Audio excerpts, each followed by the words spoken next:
I'm mixed Chinese and white. I've realized in me that impacted how I sought out belonging. The core root of that was like feeling secure in my own cultural identity. When you feel like aligned, then like all the other stuff starts to like fall into place. You're not like doing these other behaviors to really like make up for that. It's hard because like you either code switch, Hard. right? You go back and forth, or there's like this sense that you're like never 100% belonging in either place. How do you feel like you're moving through pulling the pieces of the different cultures that you care about and value and feel like good about that, even if other people don't quite understand what that is? I have two different personalities. How do you like be brave to like show people the real version of yourself, and then you actually get in return like that real like authentic intimacy with people?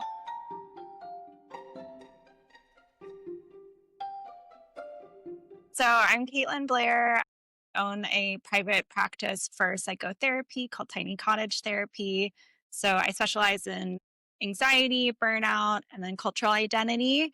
I work with a lot of Asian American or AAPI folks, as well as I do run an Asian American Pacific Islander caregiver support group.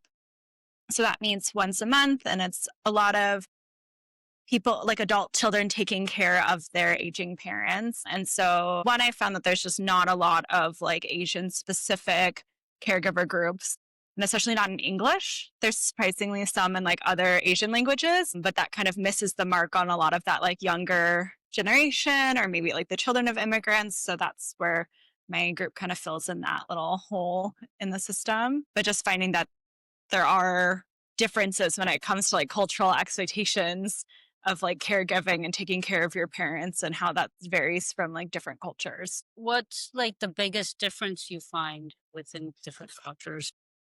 Yeah.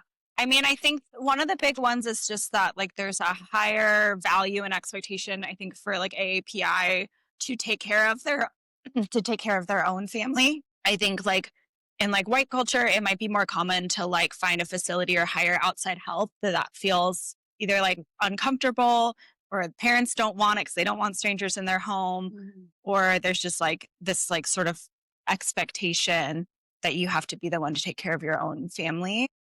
So I think it's trying to deal with that of like, how do you work within that without getting completely burnt out, or just like, how can you be a full-time caregiver, but also want a job and your own career and like something to do with your life, you know, after your parents pass or like during. So trying to like work within that expectation, but like still set boundaries and still find ways to take care of yourself.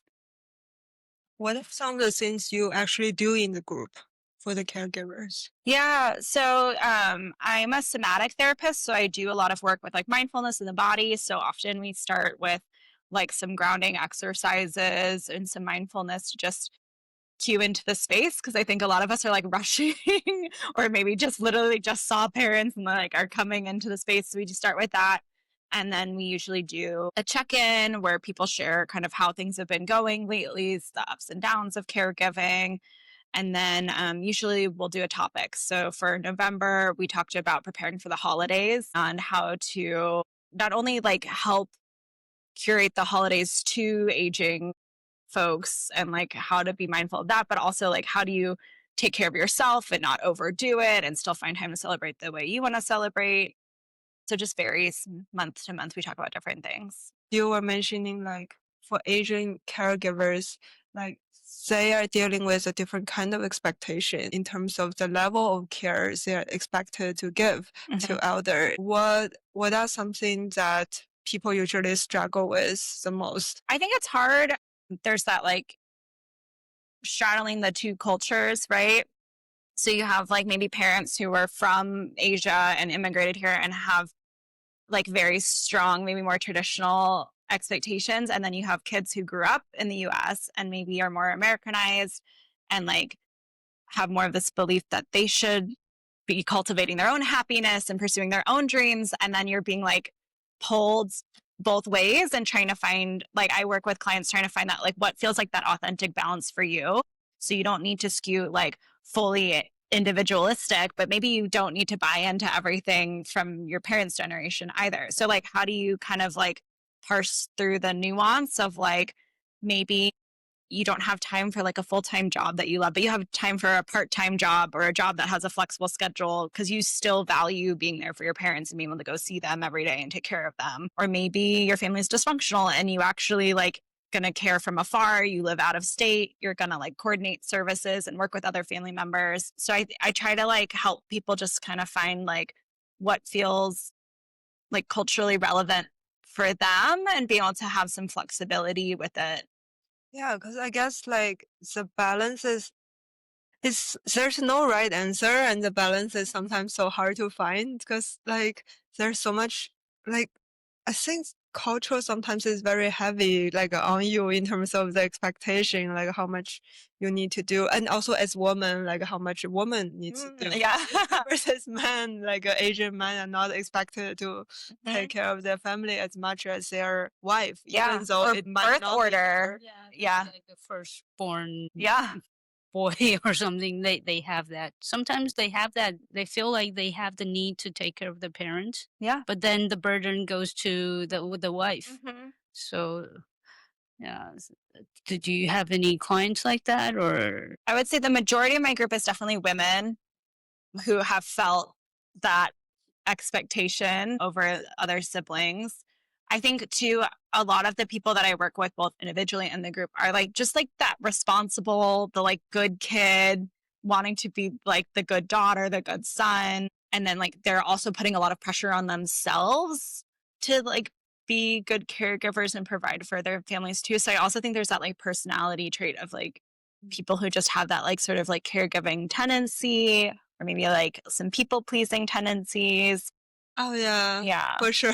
Like yeah, the people pleasing, I think it's something that's it's a huge burden on itself, Ah. on yourself, right? And also like I don't know if like finance, like the issue with money is Mm. something that comes up. Like I feel like with Asian parents, a lot of times something the value of something is usually comes down to the value of the money. Like, Mhm. like if it's that something that's like measured, like how much salary you are making. Also, like when we talk about like the order, the birth order, it's like the I guess the heritage. Because like when I think about caregiving and the issues that my family or my mom's like family are dealing with is sometimes like there's a lot of caregiving issue, but then in the end, if I dig deeper, it's usually has something to do with money because Mhm. it's like, okay, who is inheriting what? And like, is this a good even split compared to the responsibility you are having in terms of taking care of your parents?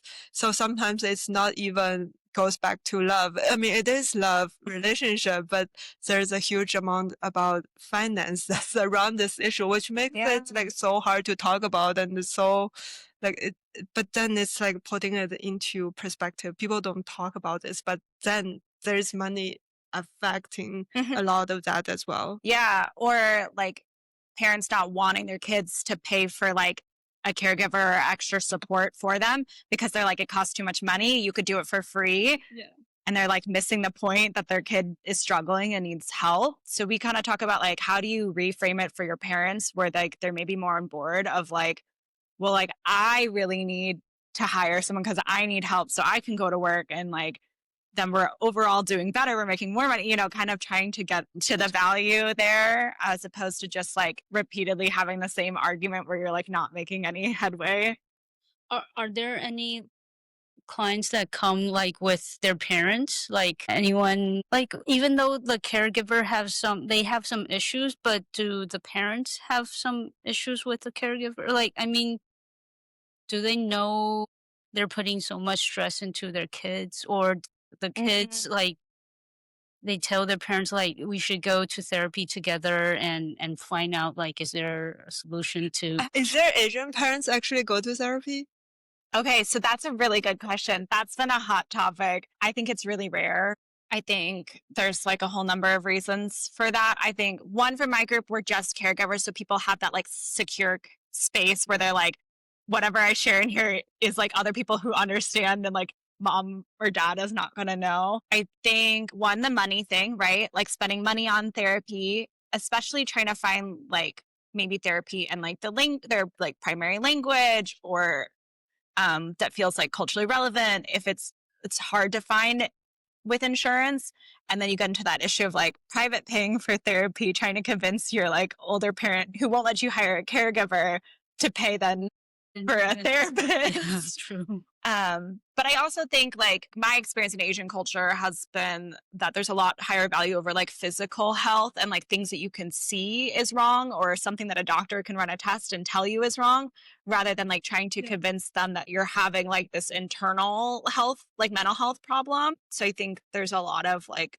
ignoring that the people who need care might be struggling or might be having their own stuff that then is like affecting how their kid is doing. The other day I was talking to my mom, and she's still a teacher. She teaches like middle school and high school Oh, wow. kids. She's like a private tutor, and she was just saying like, "Oh, the kids right now, they're so vulnerable.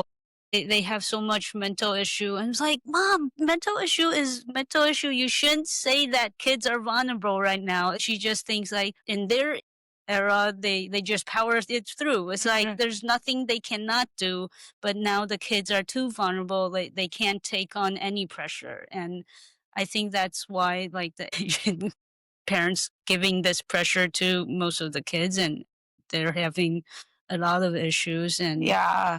And it's not new, right? Like yeah, the stress has always been there. It's yeah, just like no one ever talked about it before. yeah, The kids are expressing it true. more. Yeah. And I don't even know where this comes from because it seems like it's not just Chinese parents, right?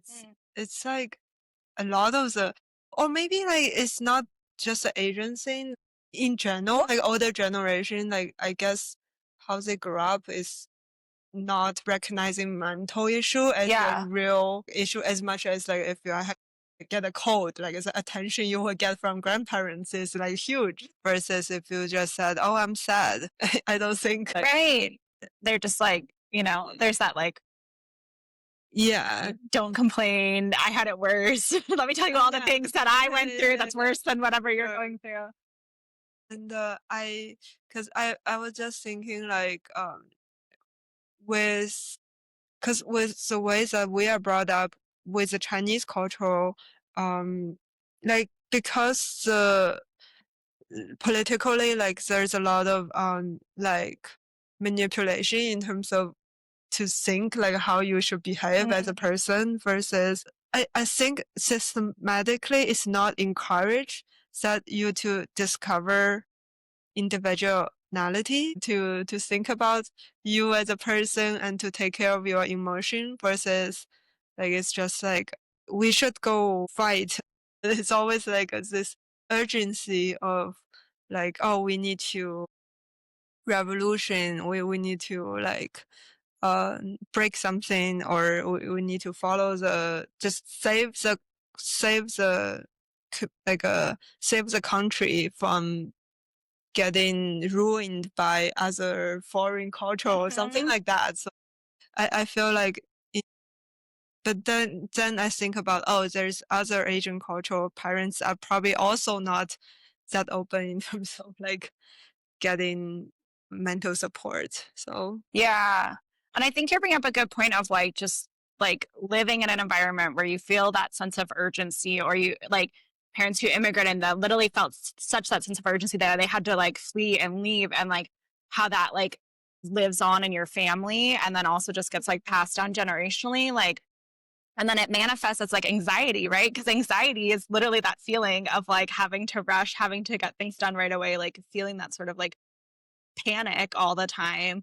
Like, I think it's hard because on one hand, that literally like saved generations of people. It helped them find safety or like protected them from dangerous situations. But then how do we deal with it now when we're like not in war, we're not in conflict?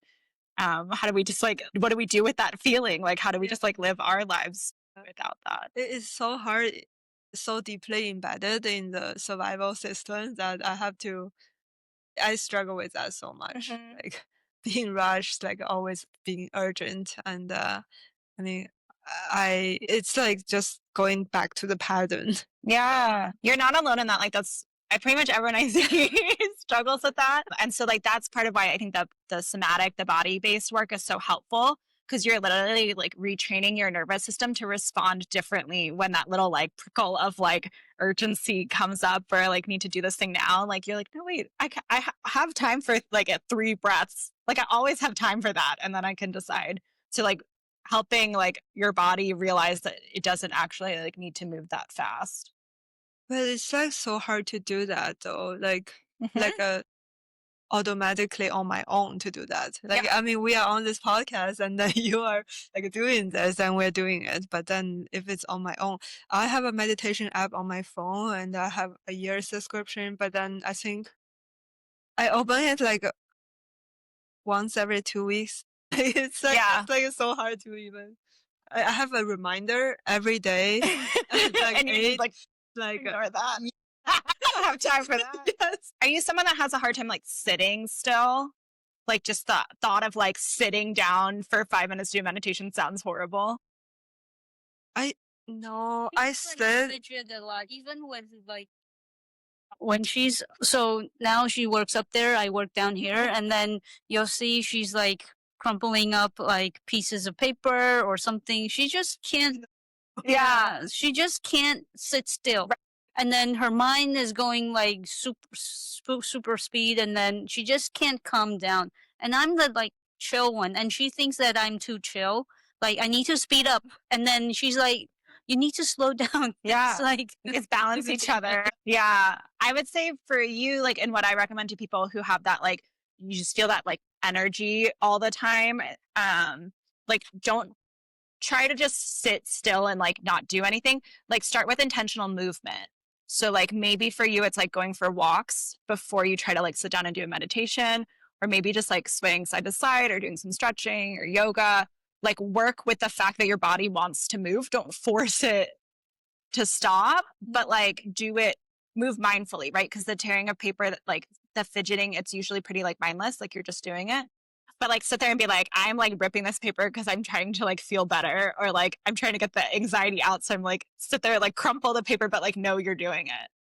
I know, I know. I think it's not until because we've talked with a lot of like health healers, and a lot of people mentions the connection of mind body connection. And I mean, I always know like there's walking meditation. You take a walk, then everything changes. But then I think it's only lately I learned that actually taking on this walk, the fact that your body is moving is kind of also changing how your mind Mhm. works. Yeah. That's like quite I guess I just understand this now, after all these years of people telling me, like, taking a walk, like, I mean, people say take a walk all the time. Like, I Mhm. know it's good. I didn't realize, like, it's actually, like, it helps me to bring it to the moment of because you are walking, you are noticing the sky, and then your muscle Mhm. is moving, and this is actually impacting how you feel. Yeah. And even like, I mean, I feel like it's something that you said, like inherently, I think we know like walking is good for us, but like scientifically, bilateral stimulation, so stimulation on either side of your body alternating, helps your nervous system calm down. So also like just you moving and like alternating, like even if you just sat there and like tapped like this, that would be helpful. Okay. So, like, Yeah. like Or this. there's like one called the butterfly hug and you alternate like this. Like that helps your nervous system too. Oh, wow. Okay. That's cool. She learned about tapping, like doing this. Yeah. Yeah. it was fun. I think like in the States there's so many different like with the mindfulness and the for like the mind body, these type of treatments are so there's like so many different ways of treating them. And I've after talking to other therapists, I keep telling my old colleagues back in China, and she's like, "Oh, I never heard of this," or she said, "Okay, I know about this, but we don't really use that much in China." So it's quite interesting that there's so many other methods here Yeah. than there. But also in the same time, I think in China the people are more starting to focus more in their mindfulness now, and like even the apps there you can just find a therapist and talk with them. And yeah, I think it's a good thing that Yeah. people are more aware of that. It's interesting that you say that to me because like so much of our like mindfulness comes from like Buddhism and Taoism and like Asian culture, and then it got like remarketed as like mindfulness basically, but it's like ancient Chinese meditation or like Asian I know. meditation. It's just like the tapping and then the NET, they all related to the TCM, the Mhm. meridians. But in TCM, we don't know people use that Yeah. for their mind and for mental issues. Like for me, when I deal, like I work with our therapists together, and mostly with the somatic syndromes.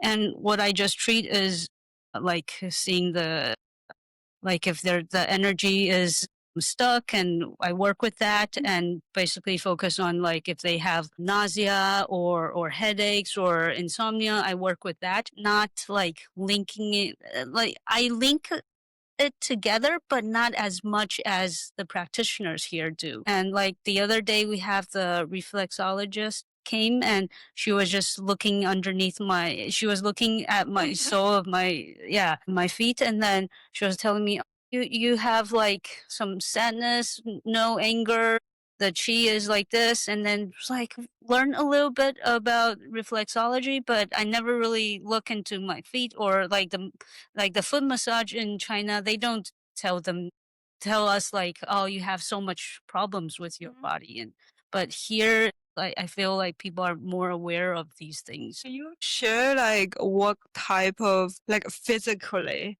like how would that usually impact body when you're going through either traumatic experience or emotional experience that's like too much for the body? Like how would that usually, what kind of symptoms would that look like for someone who, because I realized talking with like healers, and I realize a lot of times you actually might not know that you are in the stage of burnout. Like, and, even like we talk with a psychiatrist, like who goes through burnout, and she did not know until afterwards. And she is a psychiatrist Mhm. who can prescribe herself medicine. I, I I think the even someone who working in the field, it could be very hard to realize like how much you are going through until a lot of times it might be something physical that comes up, and then you're like, oh, now I need to like see someone. Yeah, because again, it goes back to that like valuing our physical health over our like mental health. Like there are signs that mentally you're stressed, but you're ignoring them. But it's so much harder to ignore like recurring headaches or trouble sleeping or back pain or stomach problems. Yeah. Yeah. Yeah, I think with my cases, mostly are the most are like sleeping issues and digestion issues. And a lot, some will, with women, some will affect their menstruation cycles. So some they come for me and then tell them about their conditions, and I trace it back to like, okay, your sleeping is clearly related to the stress issues, and then we'll deal with that. And of course, some of the patients are referred from our psychiatrist, then I'll deal with that as well. And some have like eating disorder.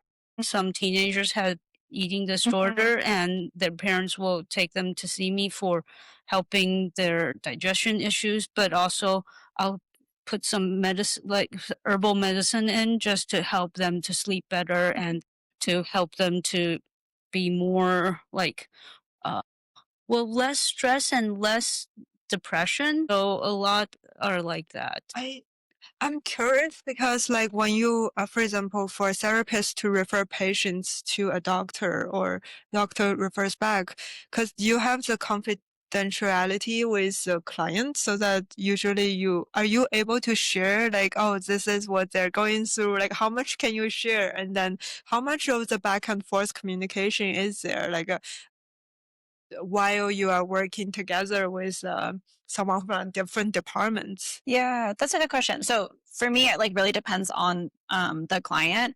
So like they could sign a release of information and I could have like open back and forth dialogue so we can, which is like my preference. So we can really have that like holistic health approach. I can know if there is like a physical diagnosis that's also maybe impacting digestion, but I also know that it's also stress. So like how do we work together to like approach that from all sides? But also like some clients do kind of have that mentality of like it should be separate. So we do things separately, but maybe I make suggestions of like next time you go to the doctor, you should probably ask them about this physical symptom that you have going on, or maybe like let them know that like you have been feeling anxious or depressed, like so they can make suggestions for that. Cause I don't prescribe like medication or like I can't work with diet.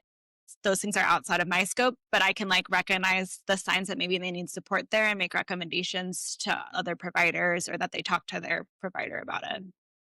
We usually just talk back and forth. Most of the time, with the doctors, the communication is better. Sometimes, like I said, with the eating disorder, it's the mom that's telling me Mm. they don't want the kid feel too stressful. Like for me, just telling the kid, like, okay, your digestion is off. You need to do eat this, eat that, and then I'll help with your like menstruation problem and all that. I won't focus on her mental issues, even though I know it's from that. And then, but the mom, like there was this mom just texting me, like she'll text something on her phone and showing me, okay, this is what she's taking, but actually she's writing something else and Interesting. her other information, and I just need to pretend and say something else. But yeah, it's like I can't say anything in front of the kid because I know her issues in case it'll even let her feel insecure. So like in that case I'll talk to the mom and Yeah. then write something and then slip it to the mom and tell that, okay, I understand your concerns, but I now take care of this. And yeah, I won't let her know, but I won't let the kid know, but don't worry about that. Just to comfort the mom and also comfort the kid. But yeah, I'm also aware of the whole situation. Yeah. That's interesting. So there's this like hesitation or fear of like triggering the kid. Yeah, that's nothing because the kid just thinks that I'm treating her digestion issues Interesting. and menstruation issues instead of her eating disorder. And I can't say in front of her that you have this eating disorder because of your mental issue. Yeah, so I need to say it. Because the parents won't let you. Well, the parents will think that the kid is too insecure and sensitive about Yeah. eating disorder. She doesn't want to be like diagnosed as eating disorder, and so without saying any of that, it's much easier for them. Isn't that interesting though? Like they come to a doctor, they're willing to get like physical diagnoses. They want to diagnose for like the menstrual problems, for the issues. But then like the thought of getting like a mental health diagnosis, the stigma is so much. I think so. Yeah.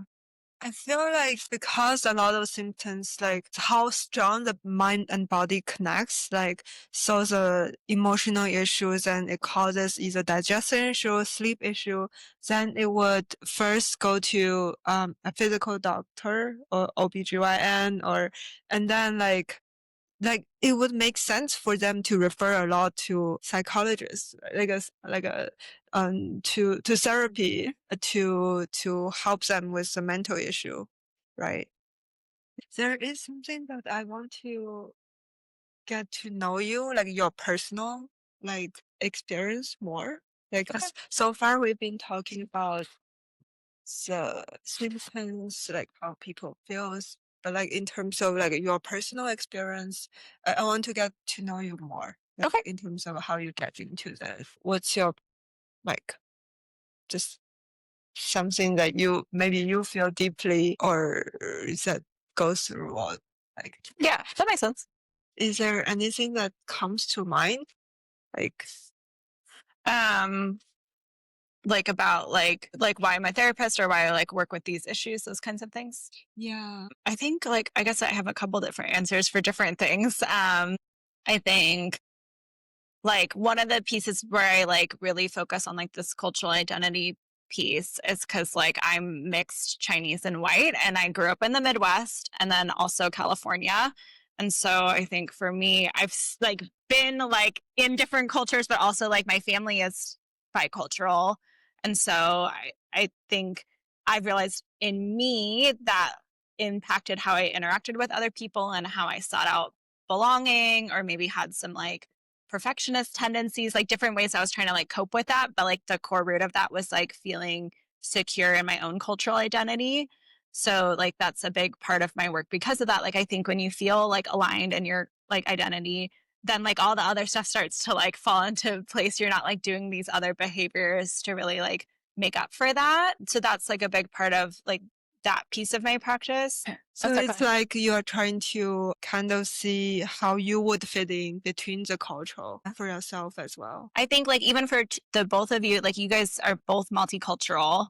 And so I think sometimes it's hard because like you either code switch, Hard. right? You go back and forth depending on where you're physically located, or there's like this sense that you're like never 100% belonging in either place or in the multitude of places. And so it's like, how do you feel like you're moving through pulling the pieces of the different cultures that you care about and value and feel like good about that, even if other people don't quite understand what that is? I relate so much with that. Like it's like the code switch. Like I feel like I have two different personality, Mm, Chinese and in English, and also in my own dialogue where we yeah. speak in the southern part of China with my parents. It's a different personality. I feel like one of the main reason, I mean, moving from a country to another, it's very hard. Like it's economically, physically, emotionally, everything is very hard. But what's driving me to go through this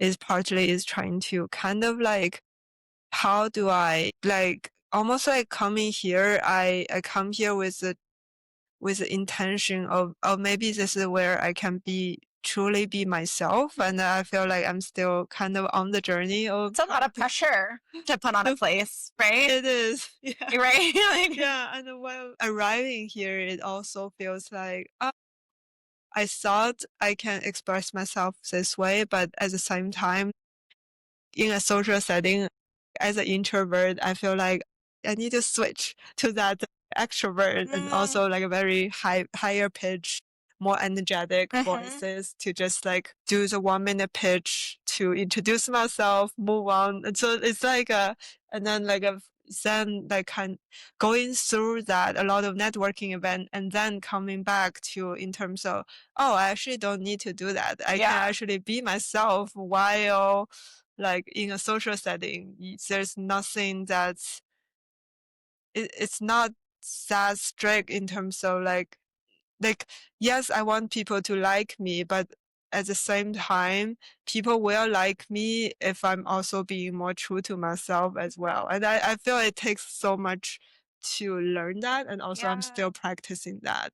And like, I think for you, you'll feel like people actually know you more, right? As opposed to knowing and liking this fake version of you. There's like Yeah, this sense of like, well, I got people to like me, but they don't actually know me. And then you feel like more alone. So, like, how do you like totally. be brave to like show people the real version of yourself? And then you actually get in return like that real, like, authentic intimacy with people. And the real version is this awkward, like different, like something just like, oh, it's not that mainstream. I don't like chocolate. That's the fear, Like, right? That like yeah, it's people are like, going to react that way. are you a monster? Like, who doesn't like chocolate? But I just don't. That's okay.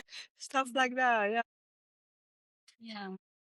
Yeah, I think I feel the same. It's like I said, I've been moving different places and then grew up in different cultures. And yeah, and coming back to the States again, it's just like I still feel culture shock and I still don't feel like totally fit in. And because most of my adulthood was in Beijing, and then I'm so comfortable there.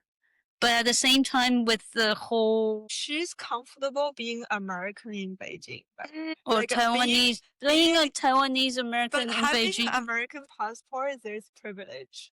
Also yeah, speaking. true. It's the privilege that makes me feel comfortable there, to be honest. Right, because people are going to treat you differently because of Because that. yeah, but Yeah, because you are able to speak fluent English. not that fluent when I'm here. It's almost like removing all the like privilege Which of is being American. yeah, Like why? Wow, yeah. yeah.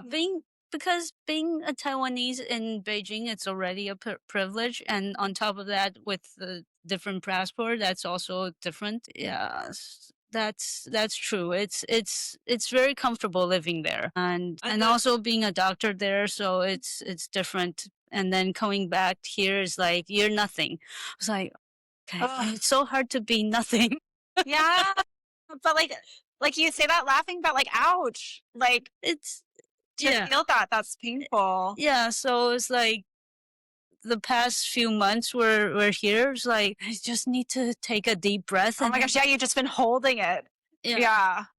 and then and feeling like okay, I can do this. There's tons of people here move to the states and they have issues with their visas and their green cards and all that things, and I'm already having like the citizenship, and I don't have like really extreme financial crisis or anything. I feel already like Oh, comforting, but still in the same time I'm like nervous and all that. you're trying to like force yourself to be like grateful too. Yeah. Yeah. Like that happy, but I still need to be grateful. That yeah, that's true. I feel like now that's such a cultural thing. Yeah. I feel like that's so cultural. It's so Asian. But because I think it's totally like okay to be like, I can be grateful for the fact that I had advantages over other people. And it still sucks. It's still painful and I'm still uncomfortable and I don't Yeah. like moving through a world where I like don't know how to act and how people are going to respond to me. Like Yeah. that, like I think you just gotta like acknowledge that part a little bit Yeah, more. because I'm still learning the whole culture in San Francisco and meeting new people and trying to make friends. So yeah, it is. And It like is what she's saying, like you can give yourself more permission take a break. to be sad and angry. Yeah. Grieve the loss I of like the life that you lived in Beijing. Yeah, I am grieving for the past so many months. And yeah, there was the other day I was like in the grocery store and then showing my old colleagues back in Beijing, like, oh, this is rainbow grocery. And it's like, this is different and blah, blah, blah. And then they're like, I'm like, but I miss you guys. And they're like, come back, come back. Cause Aw. like, I would love to go back within a minute. Yeah. So for the context, I make her come here. I remember you saying this. Yes. Is there guilt on like your part then? Like, Oh does yeah, she sad? thank you for saying that. I Yeah, feel- I've hold a lot of responsibility. Like I didn't know that, but by talking to people, I realized, oh yeah, I've hold a lot of burden Yeah. for me being responsible, but she also hold a lot of Yeah, so I try to be grateful at the same time. But I think like I think it's good to know like you not being grateful or being upset like really has nothing to do with like how you feel about her. It's like how you feel about the situation. Well, sometimes I do. Why did you make me come Yeah. here? But like resentment comes from not expressing your anger, right? So Yeah. that's from you bottling it up and trying to pretend like you're grateful all the time. she is doing so much bottling, like so much. Bottle is getting huge. But yeah. It's heavy. Yeah. It is heavy, right? Yeah. I think it takes so much like energy to like navigate like cross-cultural situations, why I think it's hard when you're multicultural because it's like you're pretty much never not like navigating a cross-cultural situation. But I think there's always that like tendency to try and read people, try to anticipate, try to be extra kind, extra polite, and like that like zaps you of energy, especially if you're an introvert. Like it's exhausting. So like you also then have to like take care of yourself a lot better and a lot more, I think. Yeah. It's a very heavy, yeah. Yeah. Yeah. You're like, No, it's true. it's That was the side there. totally. What do you guys do for like when I say like self-care? Like what do you think of? Physical and also I see a therapist. I am not able to tell my parents something. Yeah. It's just like I tell them everything, but it's like seeing a therapy, going through therapy. That's something that I just don't have the audacity to tell. Are they my gonna think parents. something's like aggressively wrong with you? I don't. I think they will be okay, but I don't know why. I just cannot tell them. Worried that they'll be even more worried of your condition, or I think part of it, yes. Yeah. Like I always say, that mostly that's because that's what how they like react to me. Like they would not tell me something that's going wrong until it's going very wrong. And then part of it is money. Like I don't dare to tell them I'm spending money on therapy. It's like Yeah. I know they will judge me. It's still a cultural thing, I think. Totally.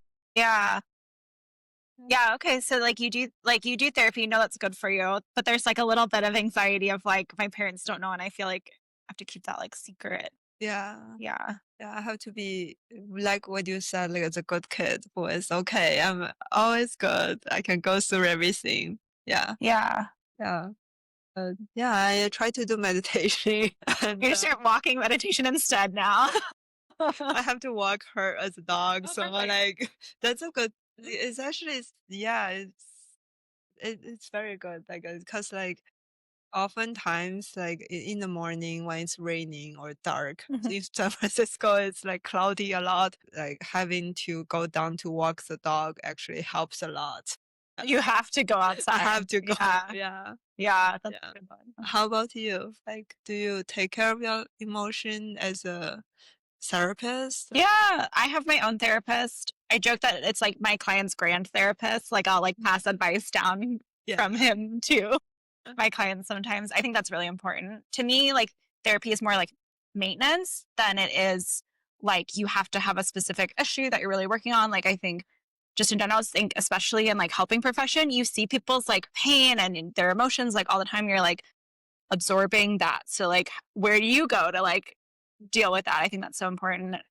Do you set up a goal? Because like you said, it's more of a maintenance. So does this mean like, will you go through a certain period? Like, okay, this period I have deal with this, or do you switch your therapist? Like, how does it work for you? Like, because I know it's very hard for people to find the right therapist and to know when they should do that. Yeah, that's a good question. I personally been seeing my therapist for like several years. We have a good relationship. He's also mixed Asian and white, which I like so hard to find a therapist like that. And that was like such an important piece for me to feel comfortable with someone and like they could understand like my story. And so for me, we've worked on like a number of different things throughout the periods of my life. But I think therapy, honestly, is like most effective if you have a good relationship with your therapist. So, like, yes, we might have credentials and training and whatnot, but if someone has like the perfect credentials, but you don't vibe with them personality wise, it's not going to work for you. I think that's the most important part that you just feel comfortable and you feel like you can be honest and open with your therapist. Because if you don't feel that way, like something's wrong and you need to switch. Yeah, the vibe is very important. Because, like, so what would you, like, how would you find, like, a good therapist, like, for someone new to therapy? Oh, that's such a good question. There's so many different ways to find a therapist. I would say like if you're already connected with like a trusted like doctor or provider, you can ask them for referrals. That can be like a great way. There's a number of different websites and like directories that you can use online. And there's like Psychology Day is like the really popular one, but also there's specific ones. So there's ones literally for like Asian American mental health. Specifically, there's ones for like people of color. There's ones for specific languages. So I think too, if you have like, you're like, oh, I know for sure, like I want an Asian therapist, like there's ways you can go about like finding them directly. And I think you should always interview your therapist, like maybe make like a consultation call. Usually they're free with like at least 3 therapists. And so you can compare and like compare how you feel during the call. Like, do you feel comfortable with them? And like kind of noticing how that is different with each person. And then you can also like, you can go to a session or 2 and then decide like it's not a good fit. And like, that's totally okay. And you can ask that therapist for referrals to other therapists and like, that's okay. We do that. It's like, we're not offended. Interesting. So like the bottom line is you should feel comfortable with your therapist. That's like the biggest indicator of yes or no. Yeah. Okay. Yeah, I would say that. And it's okay to like bring that up. I think sometimes that's like, I mean, that feels scary. I think especially for like a lot of us are like people pleasers, like so scary. But like that's okay to be like, oh, I'm like feeling like I can't talk about this thing with you, or like I'm not sure if it's the right fit. And like you can talk about that. And some of that, just getting that out there, having a conversation maybe there's been a miscommunication, like you could work on it, that therapist. Or maybe they're like, actually, I think like I know these other therapists that would maybe be a better fit for you. Why don't you call them, see how you feel, and like you can transfer over to them. Oh, okay. Because she used to go to a therapist, and then every time she wants to fire him, but then they have a breakthrough, Yeah. and then they keep going on. No, I was going to share this because like I used to go to a therapist who is a man, and I mean I share with him like sometimes I don't feel the trust. Like and I every time I share it's my personal issue, like of like not feeling I can fully trust him. But then like every time I bring up, oh, I think this should be our last session, and then I start crying, and then it becomes a breakthrough. Yeah. And then I'm like, okay, see you next week. Yeah. And that keeps on going for like a year.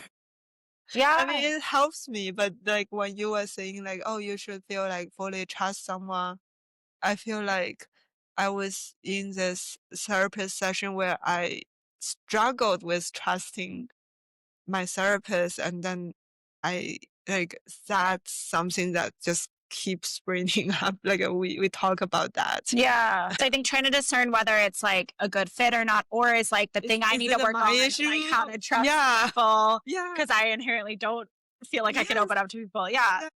And that's why I think the relationship is so important, right? Because if you had a therapist that got really defensive when you brought that up and got mad and like made you feel bad, then you wouldn't have any of those breakthroughs. But like you want a therapist who, when you bring that up, they're like, what's going on there? Like, what's happening? And like approaching it with curiosity. And then you can actually work on that issue.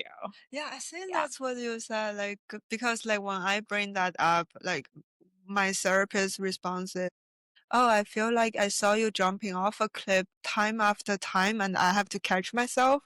And he says like next time I can be there to catch you. Like you don't have to catch yourself. Mhm. And I just start pouring. Yeah. Like after hearing that, it's like I didn't even know like this analogy it just resonates so much with me. And that was like the reason that I kept going back and back. And I guess like in this case, like even though and I guess everyone's different. And for me, like even though feeling not be able to trust someone, but able to like bring it up and talk about something and then getting the response, I guess it's in some ways it's like building this kind of trust. Yeah. Yeah. And I think sometimes it's like maybe our therapist is like the only person in our lives that we feel like we have that relationship with, or like, especially if you're someone that keeps their feelings to themselves, maybe they're like the only one that you actually feel like you can like burden with your like emotions to. And like that's why I think that relationship is so special and important, because like then you start learning how to do that in other places in your life. Like I don't actually want all my clients to only have me as the one person they can talk to. I want to show them that it's okay to trust someone with their emotions, and so they can like build friendships and like Yeah. romantic relationships, or like even start sharing more stuff with like their parents, because they have learned how to do that in like a safe context. What's the term called? Like when the person build a romantic relationship or like a stronger relationship with a therapist, it's called, I know in Chinese it's called 移情. Like a romantic relationship with a therapist.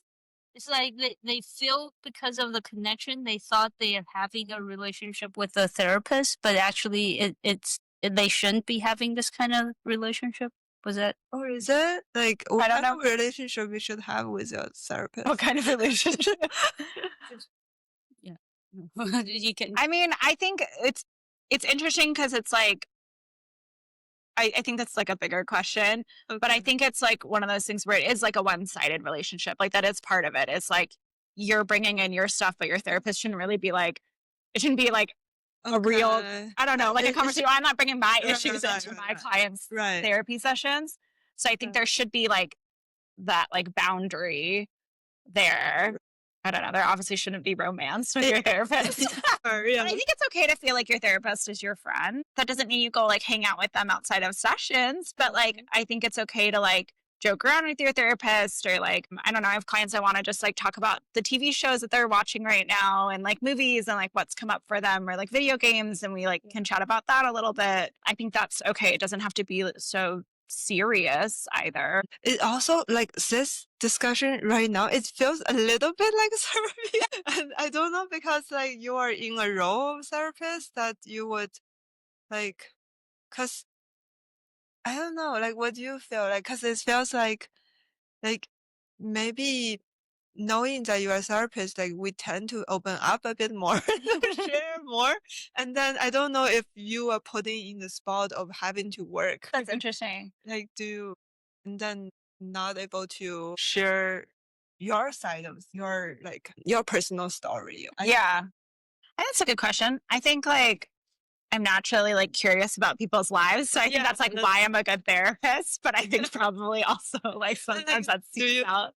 Do you feel like having to be guarded, like in terms of like not like not able to just like I don't know, like I don't To share like my personal stuff. Yeah. I think not necessarily like guarded for me. I think I'm like careful because I also don't want my clients to feel like they have to take on my problems, especially because the people I work with are like super empathetic and like tend to overgive to other people. And like, I know that they would be like so supportive of me and like show up for me. And then like my stuff becomes the focus.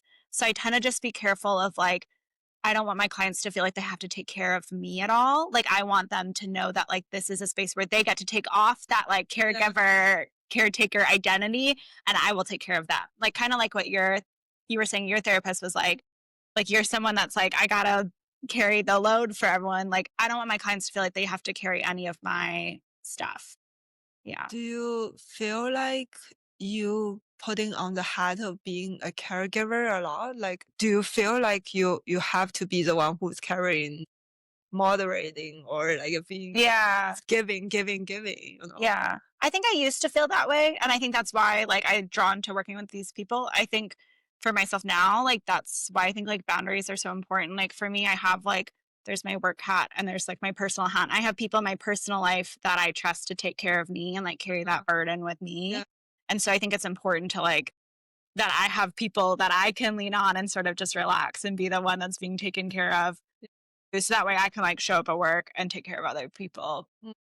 Like two different spaces, and then you would be able to like be more relaxed and like I think that goes back to your question of like what kind of relationship you should have with your like therapist too, right? Like I think like I am in a specific role, like I'm a professional as a therapist, right? So that's not my space to like be taken care of by other people. Yeah. I feel like there's a lot of burden that's putting because like so much of the hat you put in terms of being a professional, like just a teacher, a doctor, like a therapist. I feel like you are very close in terms of like taking care of your own emotion and like just sharing your.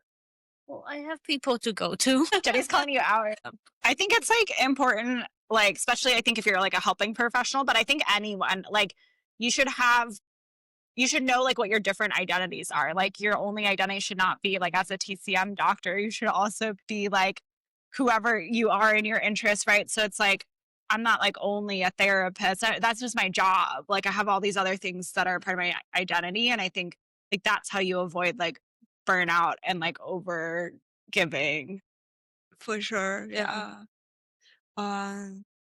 No, I think that's very well said. Like not just having one identity because I guess to the public, like for example, this podcast is like something we want to share with the public. Yeah.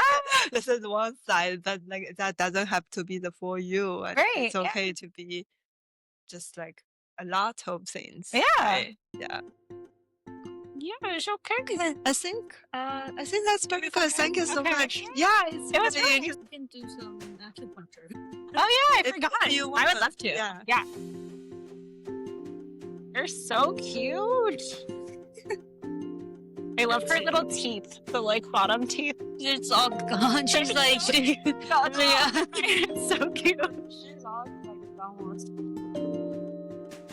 She's just a little girl. Yeah, but you're so cute.